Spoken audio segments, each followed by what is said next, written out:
नमस्कार। इस कार्यक्रम में पिछले 6 महीनों से आप साधारण घटनाओं से जुड़े विज्ञान को देख रहे हैं। उम्मीद है कि इस महीने के दौरान भी आपने हमारे 6 नए सवालों को देखा ही होगा। आज हम अपनी यात्रा एक गांव से शुरू करते हैं।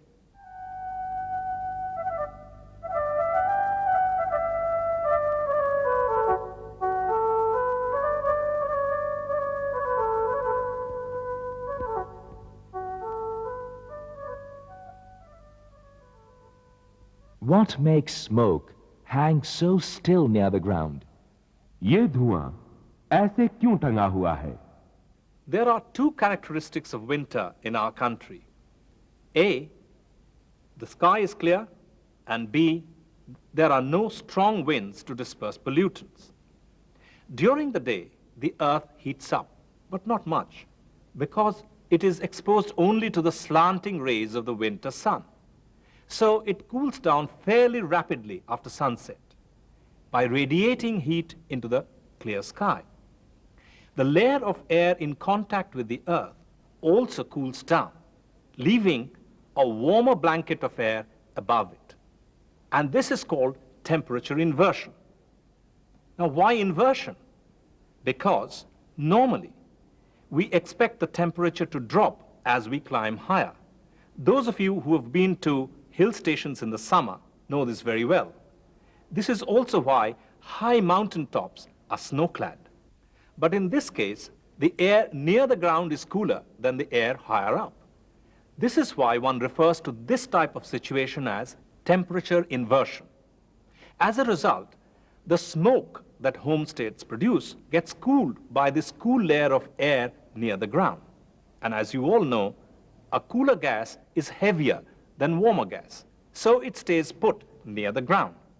And as I told you earlier, there are no strong winds to disperse it. जाड़ों में दिन छोटे होते हैं और सूर्य की किरणें धरती पर तिरछी पड़ती हैं, इसलिए जमीन बहुत गर्म नहीं हो पाती। दिन भर में जितनी गर्मी वो सोखती है, उसे सूर्यास्त के बाद वो खुले आसमान में फैलाकर खुद ठंडी हो जाती है और अपने आसपास की हवा को भी ठंडा कर देती है। लेकिन ऊपर की हवा गर्म रह जाती है। आमतौर पर जमीन के पास की हवा गर्म और ऊपर की हवा ठंडी होती है, इसलिए इस उल्टी स्थिति को टेम्परेचर इन्वर्जन कहा जाता है। अब घरों से निकला हुआ गर्म धुआं जमीन से लगी हुई ठंडी हवा से लगकर अपने आप भी ठंडा हो जाता है। यह ठंडा धुआं परत बनकर जमीन और ऊपर की गर्म हवा के बीच फंस जाता है। जाड़ों में एक बात और होती है, हवा कम होने के कारण धुआं फैल नहीं पाता। इस पूरी बात को और अच्छी तरह से समझने के लिए हम आपको एक प्रयोग दिखाना चाहेंगे। इस थर्मस फ्लास्क में बर्फ भरी हुई है और इसमें एक कांच का ट्यूब रखा हुआ है जो अब बहुत ठंडा हो गया है। मैं इस ट्यूब में अब धुआं भरता हूं।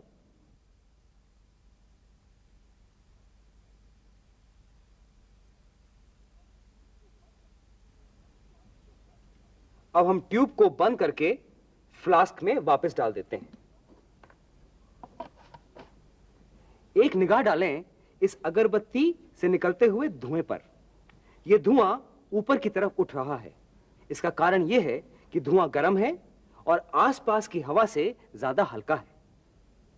अब हम इस फ्लास्क से ट्यूब को फिर से बाहर निकालते हैं। आप गौर करेंगे कि धुआं ठंडा होकर ट्यूब के नीचे की तरफ रह गया। तो अब आप समझे कि जाड़े के मौसम में धुआं जमीन के पास क्यों टंगा रहता है। और अब चलते हैं अपने अगले सवाल पर।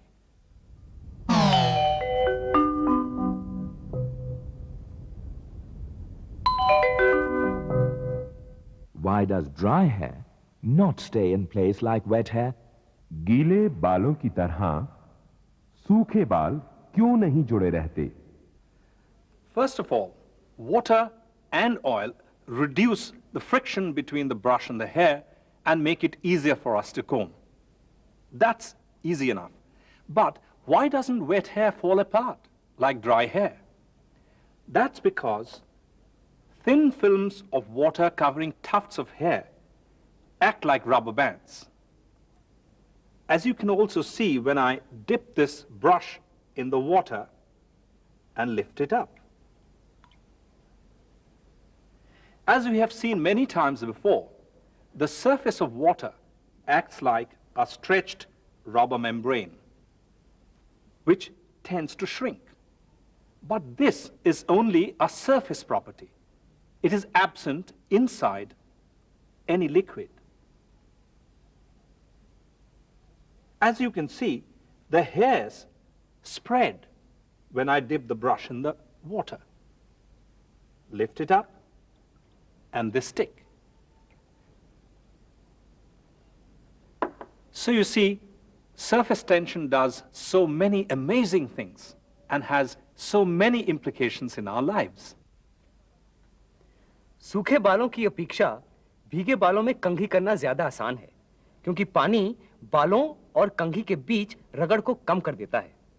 इसके अलावा भीगे बाल अपनी जगह पर स्थिर रह सकते हैं, क्योंकि बालों के ऊपर पानी की पतली परत रबर बैंड का काम करती है। इसे जांचने के लिए माचिस की 2 तीलियां लीजिए। तीलियों को पानी में अच्छी तरह से भिगो दीजिए और भिगोने के बाद इनको पानी के ऊपर डाल दीजिए। देखिए, दोनों तीलियां आकर्षित होकर कैसे एक दूसरे से चिपक जाती हैं। इसका कारण यह है कि पानी की सतह तने हुए रबर की तरह होता है, जो खींचकर तीलियों को एक दूसरे के नजदीक ले आता है। लेकिन यह सतह का तनाव सिर्फ पानी के ऊपरी परत पर होता है, पानी के अंदर नहीं। इसलिए डूबी हुई चीज एक दूसरे से नहीं मिल पाती। And now for an intimate indoor scene.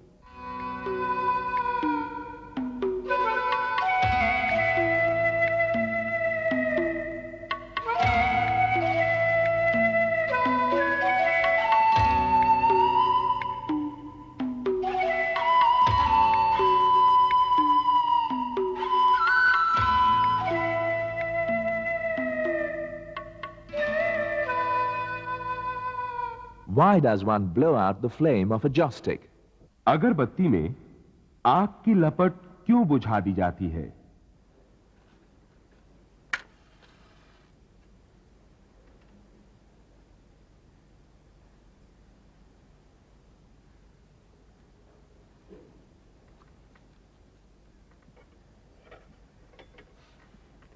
सदियों से धूप की सुगंध को पवित्रता का प्रतीक माना गया है। पुराने जमाने के लोगों का ख्याल था कि धूप की सुगंध से भूत प्रेत दूर हो जाते हैं। आज तक भी पूजा में वातावरण को साफ सुथरा रखने के लिए धूप गुगुल जलाया जाता है। अनेक देशों के निवासी धूप धूमन का इस्तेमाल हर धार्मिक समारोह, उत्सव या अंतिम संस्कार के समय भी करते हैं। धूप एक प्रकार की अगरबत्ती है, लेकिन मेरे मन में हमेशा एक सवाल रहा है, और वो ये कि जब हम अगरबत्ती जलाते हैं तो उसकी आग की लपट को बुझा देते हैं। डॉक्टर घोष, अगर इस आग की लपट को बुझाया ना जाए तो क्या इस अगरबत्ती से ज्यादा सुगंध नहीं निकलेगी? Not really, because the smell of incense is caused by the unburnt aromatic particles of the substances from which joss sticks are made. These are some of the ingredients that are used in making joss sticks. There are various kinds of powders, for example, charcoal, sandalwood, and various kinds of resins.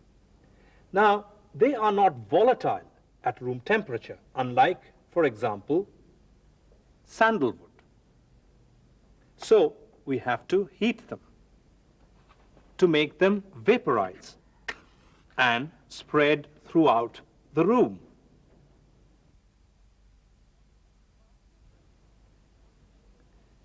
But we can't let them burn completely, because in that case, the chemical process of combustion would convert these substances into substances which do not have the scent that we want. So we have to blow out the flame. But let the sticks smoke so that some of these aromatic particles can be emitted unburnt or maybe only partly burnt. And then they will diffuse through the room and give us the scent that we want. अगरबत्ती से सुगंध निकलने का कारण इस तीली पर लपेटा हुआ खुशबूदार मसाला है, जिसमें अनेक जलावन की चीजें भी मिलाई गई हैं। जलावन के सुलगने से जो ताप पैदा होता है, उस ताप से सुगंध की कण धुआं बनके हवा में फैल जाती हैं। अगर हम आग की लपट को ना बुझाएं तो ये मसाला जल के राख बन जाएगा और जो सुगंध है वो नष्ट हो जाएगी। तो अगर धुआं नहीं तो सुगंध भी नहीं। And now let's get a little nostalgic about rainy days in school.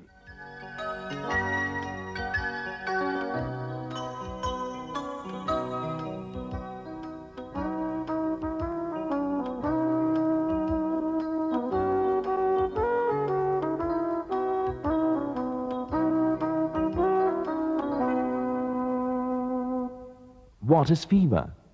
बुखार क्या है? आमतौर पर किसी भी स्वस्थ मानव के शरीर का तापमान 98.6 डिग्री फ़ारेनहाइट होता है। रोग उस तापमान को बढ़ा देता है जिसे हम बुखार कहते हैं। बुखार अपने में कोई रोग नहीं है, यह सिर्फ भीतर के विकार का लक्षण है। यह विकार कई तरह के हो सकते हैं, जैसे कि इन्फेक्शन, चोट या अनेक प्रकार की बीमारियां। बुखार के समय शरीर का तापमान दिन में 2 बार थर्मोमीटर से नापना चाहिए, इससे कि डॉक्टर तापमान के उतर चढ़ाव के क्रम को समझ सकें। मलेरिया के बुखार का तापमान अलग ढंग से घटता बढ़ता है और निमोनिया का तापमान अलग ढंग से। अभी सवाल यह है कि रोगों से बुखार क्यों होता है और शरीर का तापमान कैसे बढ़ता है।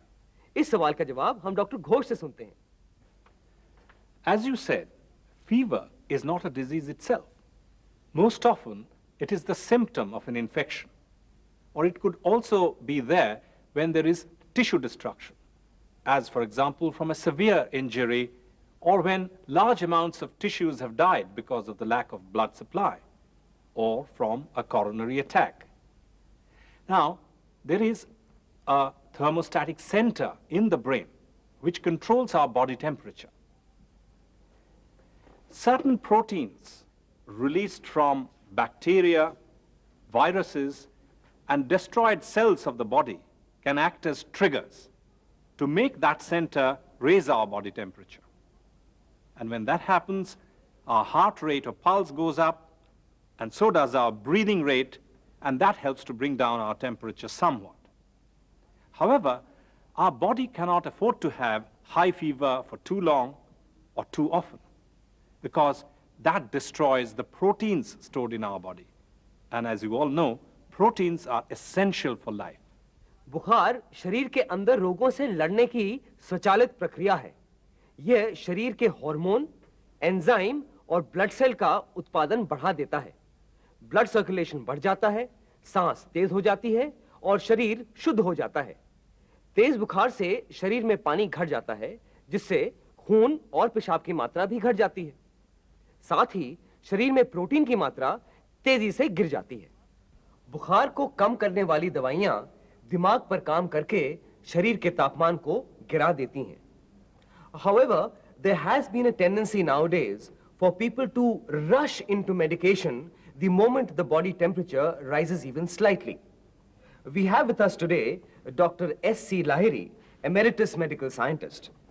Dr. Lahiri, what is your opinion on this sort of mode of medication? Quite simply, I would say treat the cause, and then the symptom, that is fever in this case, will go away by itself. In any case, a modest fever for 1 or 2 days isn't a very risky thing, certain exceptions being accepted, however. So don't rush to administer aspirin or paracetamol if the fever is of the level of 99 degrees Fahrenheit. Aspirin in any case has its hazards for children. If the temperature becomes distressing, for example 103 or 104, then use paracetamol to lower the temperature, and if necessary combine it with cold sponging or alcohol sponging. In certain cases, temperature needs to be reduced early in what we may call risk category illnesses. For example, encephalitis, brain tumor, certain cardiovascular diseases, compromised myocardium, and of course, pregnancy. Now, it's been Apart from this, it's been claimed that fever is part of the defense mechanism of the body. Well, there is some supporting evidence in from animal experiments, but there are no human experimental data in this regard. So at best, we can look upon it as an open question at this point of time. सुना है संगीत भी दवा का काम कर सकता है, तो चलिए इसको भी आजमा के देख लेते हैं।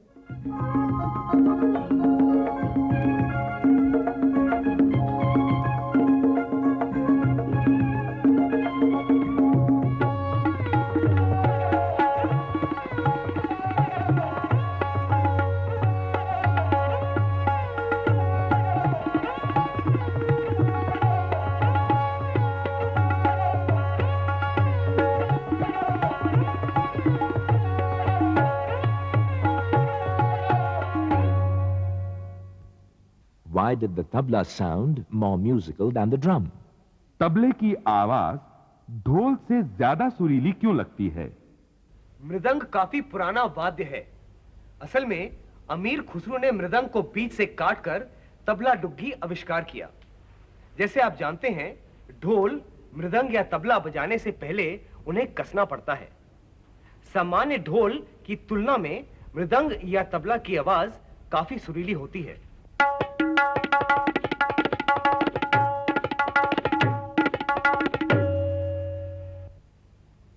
भारतीय वैज्ञानिक सर C.V. रमन का बचपन संगीत के उस्तादों के साथ गुजरा था। उन्होंने बड़े-बड़े मृदंग वादकों को सुना था, इसलिए जब उन्होंने ब्रिटिश वैज्ञानिक लॉर्ड रैले का थ्योरी ऑफ साउंड पढ़ा, तो वे सोच में पड़ गए। रैले का विचार यह था कि ढोल या किसी गोलाकार कसे चमड़े पर थप देने से जो कंपन होता है, उससे सुरीली ध्वनि पैदा नहीं हो सकती। रमन इस पर रिसर्च करने लगे, जिससे उन्हें नई जानकारी हुई। डॉक्टर घोष, ये नई जानकारी क्या थी? Raman was most intrigued by Raleigh's uncontestable conclusion that ordinary drums cannot produce musical sounds. For from his childhood, he was familiar with the musical sound that comes out of a tabla or a mridangam. His researches ultimately led him to a most fascinating discovery from the point of view of science. He found that the central loading used in a tabla or mridangam makes all the difference. Let me explain. The instrument you see here is an oscilloscope, as you have seen before. It displays on its screen sound patterns produced by any source. Now, let's look at the sound pattern produced by an ordinary drum. And a sitar.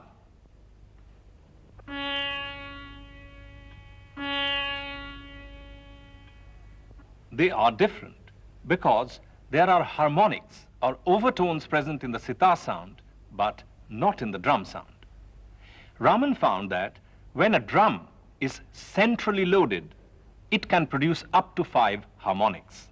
And so its patterns become somewhat similar to those of the sitar. In fact, an expert tabla player can produce musical sounds that go very well indeed with the sitar, though of course they're not as musical.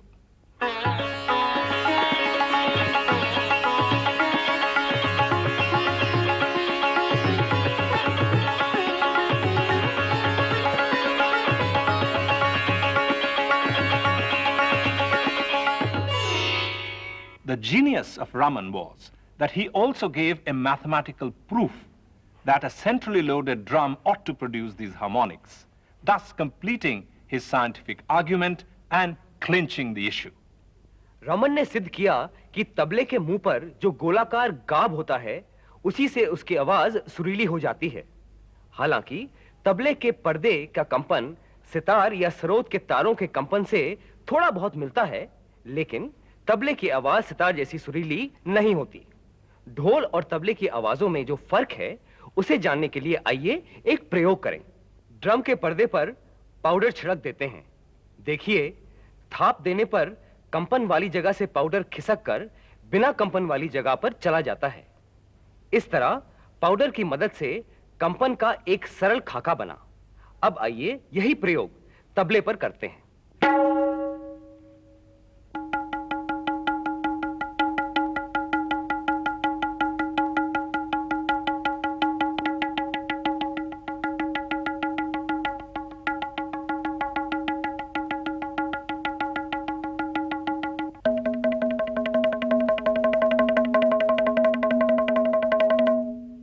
मगर उसका खाका सरल नहीं, जटिल है।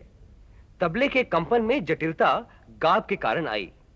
इस तरह गाब की वजह से तबले में संवादी स्वर पैदा हुए और तबले की आवाज सुरीली हो गई। रमन ने इसी प्रयोग को गणित के आधार पर सिद्ध किया। And now from musical scales to scaling Heights.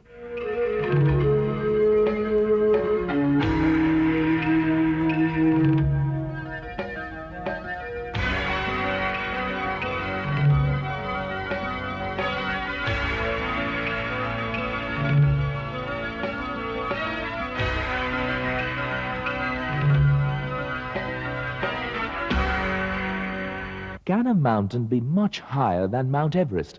क्या माउंट एवरेस्ट से कई गुना ऊंचा पहाड़ हो सकता है? दुनिया का सबसे ऊंचा पहाड़ माउंट एवरेस्ट है, जिसका पुराना नाम है सागर माथा। इसकी ऊंचाई को सबसे पहले नापा था भारतीय सर्वेयर श्री राधानाथ शिकदार ने जॉर्ज एवरेस्ट की अगुवाई में। डॉक्टर घोष, हमको ये बताइए कि क्या इस पर्वत से ऊंचा, कई गुना ऊंचा पहाड़ इस पृथ्वी पर होना संभव है? The answer surprisingly is no. And the reason lies in the nature of the solid state of the rocks that support our mountains, as well as in the strength of the Earth's gravity. Now, our mountains are made up of granite materials in solid state. Now, in solids, the atoms are held together in a regular lattice by bonds that are pretty strong and that do not allow these atoms to move around very much in relation to one another. But of course, there is a limit beyond which these bonds would wobble and bend, and the rock or the solid begins to melt and flow. And this can be done by supplying energy to it in the form of gravitational pressure, that is, weight. So there is a limit to the height of mountains that these rocks can support, beyond which they begin to yield and the mountain begins to sink. Physicists have done a simple calculation which shows that no mountain on this earth can be higher than 30 kilometers. Now, the continents and mountains on this earth are actually supported on a denser mantle of basalt underneath. This material is warm and somewhat plastic. So these continents and mountains actually sink in this plastic material. Indeed, geologists and physicists working together have discovered that to every mountain there is an inverse mountain in the mantle below, caused by this sinking. In other words, these mountains float like gigantic icebergs in this plastic mantle. Therefore, this reduces somewhat the height of the highest peak from about 30 kilometers to maybe around 10 kilometers.